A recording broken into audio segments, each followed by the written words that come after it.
नमस्कार दर्शकों, अभी सिवान के पुरैना गांव में स्थित हूं और यहां पे अवध बिहारी जी का एक सभा हुआ है जिसमें अपने दर्शकों को संबोधित किए हैं और उसके बाद जो प्रेस कॉन्फ्रेंस होने वाला है, चलिए अब देखते हैं कि इस प्रेस कॉन्फ्रेंस में क्या कुछ कहेंगे अवध बिहारी जी। ये देखना बहुत ही दिलचस्प होगा। विधानसभा के अंतर्गत यह पुरैना जो है आता है और मेरे सीवान लोकसभा की एक कंस्टिट्यूएंसी विधानसभा ये बड़हरिया भी यह महाविद्यालय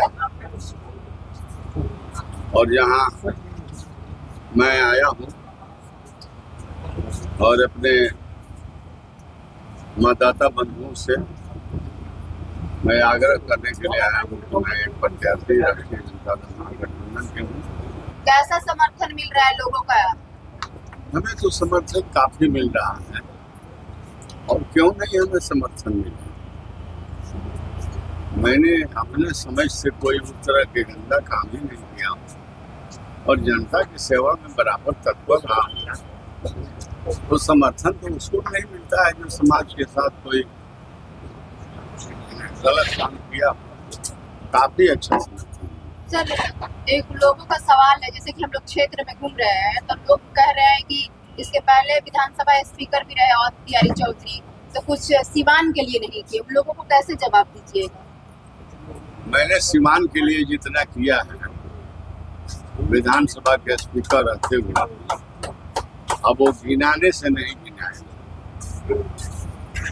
कई करोड़ का जो ग्रामीण आरियों के सड़क है वो तमाम सड़कों का टेंडर भी हुआ और संवेदकों को मिला, वो लोग काम मिला।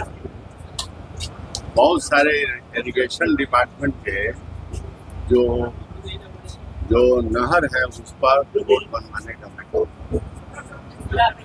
मैंने एक प्रोजेक्ट तैयार कराया है। एक दाहा रिवर है सीवान में जो गोपालगंज से समूसा से निकल करके और सीवान होकर कलेक्टर के रेजिडेंस वो चले जाते सिसवन ताज, उसका मैंने डीपीआर बनवाया है और सैद्धांतिक सहमति बनी है।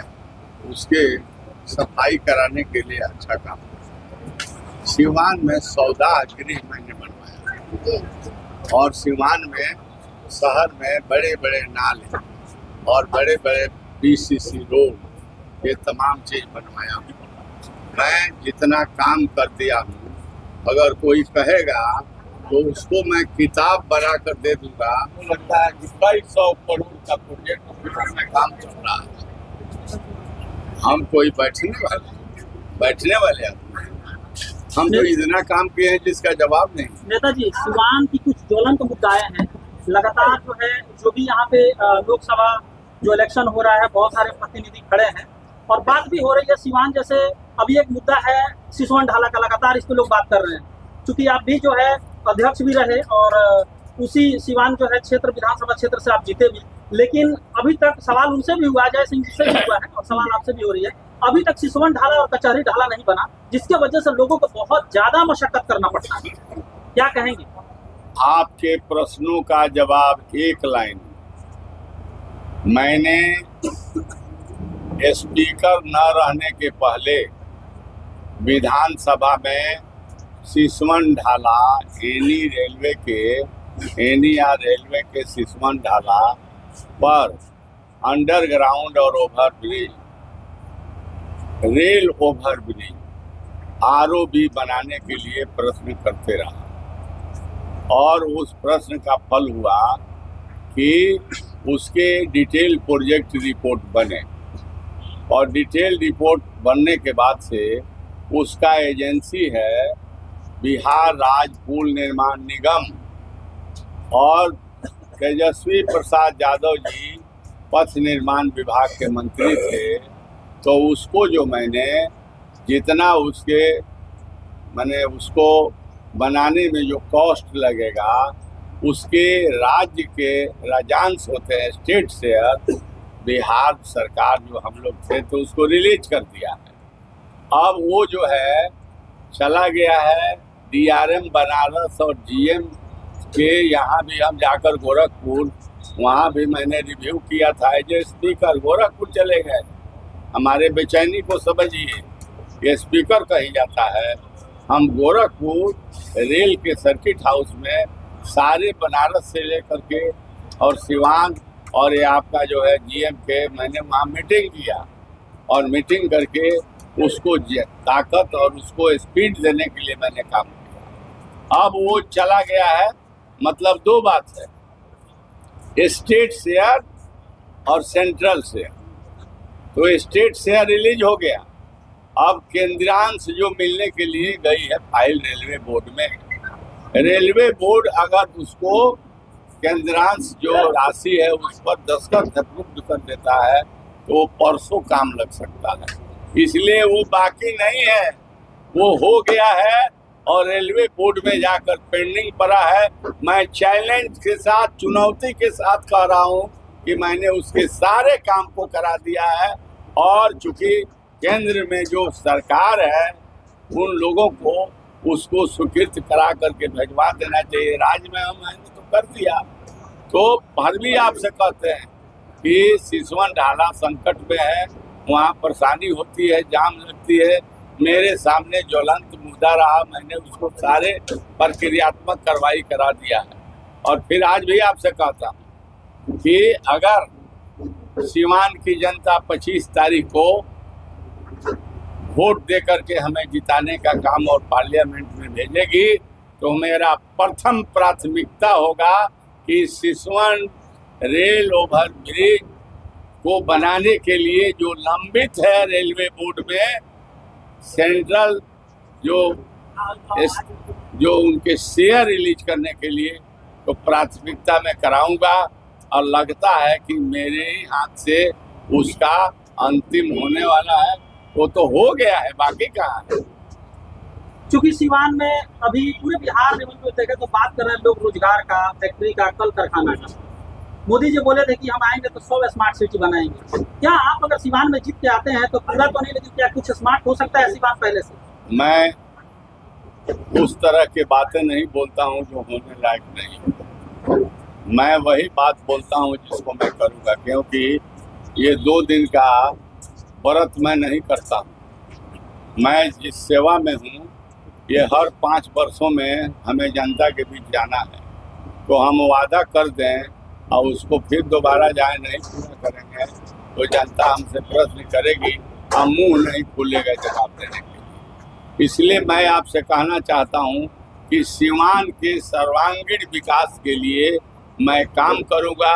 और रोजी रोजगार के बारे में अब क्या कहवाइएगा, रेल सेल भेल औने पौने में बिक गया, निजी हाथों में चला गया, सब लोग बेकार हो गए। सारे चीज उद्योग जितने बड़े थे सब बंद हो गए। और जब उद्योग नहीं रहेगा तो बेरोजगारी बेकारी बढ़ेगी।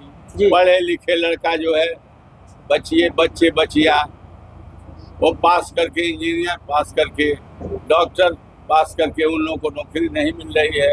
और बहुत तो ऐसे है कि पढ़े लिखे लोग रोड पर टहल रहे हैं, नौकरी नहीं मिल रही। बिल्कुल। तो मैं आपको कहना चाहता हूँ कि हम उन बेरोजगार और उन पढ़े लिखे लोगों के नौकरी परमानेंट दिलाने के लिए उनके मांग के साथ कदम से कदम मिला करके मैं चलूँगा। हिंदुस्तान के अलग अलग जगह जाते हैं, देखते हैं कि युवा बहुत महफूज है।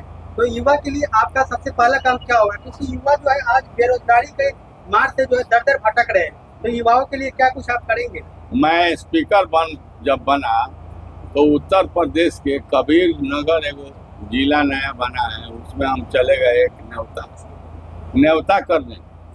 एक जुडिशियरी के एक पदाधिकारी है, उनके भतीजी की शादी थी, कार्ड में हम चले गए तो वहाँ पर जैसे हम बैठे समियाना में तो इतना लड़का लड़की आकर के हमारे हाथ में लड़की माला देती थी या लड़का लोग हमको माला पहनाते थे।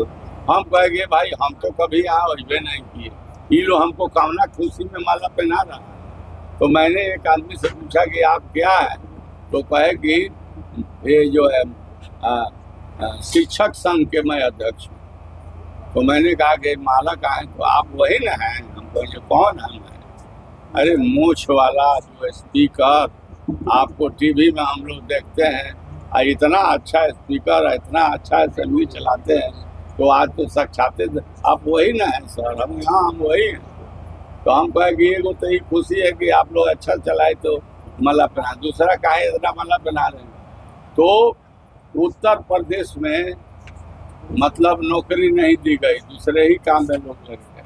लेकिन बिहार के जो सरकार है, तेजस्वी जी और जो सरकार रही है, उसको हम लोग धन्यवाद देते हैं कि हम उत्तर प्रदेश के लोग चले गए पब्लिक सर्विस कमीशन शिक्षक में, हम लोग उसके परीक्षा दिए, हम लोगों का चुनाव हो गया, हम सब लोग शिक्षक बने हैं, यही सब शिक्षक है।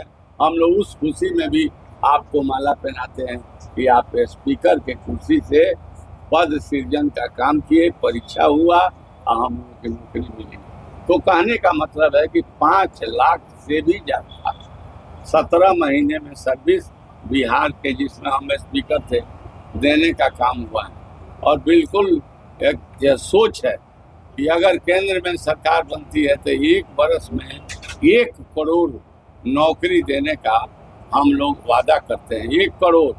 1 करोड़ नौकरी प्रति वर्ष, 5 वर्ष में 5 करोड़। और तब कहिएगा कि क्या पद सृजन है, तो हम लोग कहते हैं कि जितना सृजित है उसको देंगे, और जो नहीं सृजित होगा 1 करोड़ में कम होगा, उसको प्रक्रिया करके कैबिनेट से पास करके हम लोग पद सृजन करेंगे और निष्पक्षता के साथ 1 करोड़ नौकरी देंगे। हम नहीं कह रहे हैं कि 2 करोड़ हम नौकरी जी देंगे। बताइए, चैनल पर नए हैं तो चैनल को सब्सक्राइब कर लीजिए और बेल आइकन दबा नोटिफिकेशन बेल को ऑन कर लीजिए, ताकि इसी तरह के खबर आप तक लेकर आते रहें। मिलते हैं किसी नेक्स्ट वीडियो के साथ, तब तक के लिए इतना ही। जय हिंद, जय भारत।